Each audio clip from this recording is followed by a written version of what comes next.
We are getting an inside look at a home in Tolland where police arrested 100 people in connection with an illegal cockfighting ring. Body cam video just released today, too.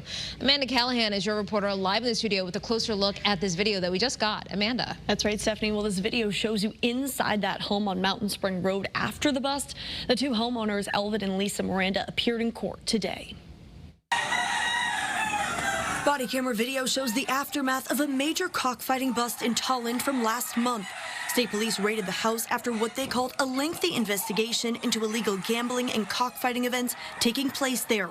Most of the animals were cleared out, but you can see and hear some remaining birds inside. According to state police, a total of 273 birds were euthanized in connection with the bust. $90,000 in cash was also found inside the house. 100 people were arrested, including the two homeowners, who both appeared before a judge today. They're both charged with animal cruelty, professional gambling, operating a gambling premise, and risk of injury to a minor. Elvin's case was continued to July 24th and Lisa's to July 31st, as she says she needs more time to find an attorney. State police have said the illegal activity had been going on there for months. A number of the other suspects were from out of state, including Massachusetts, New York, and New Jersey. Your reporter Amanda Callahan, Channel 3 Eyewitness News. Amanda, thank you.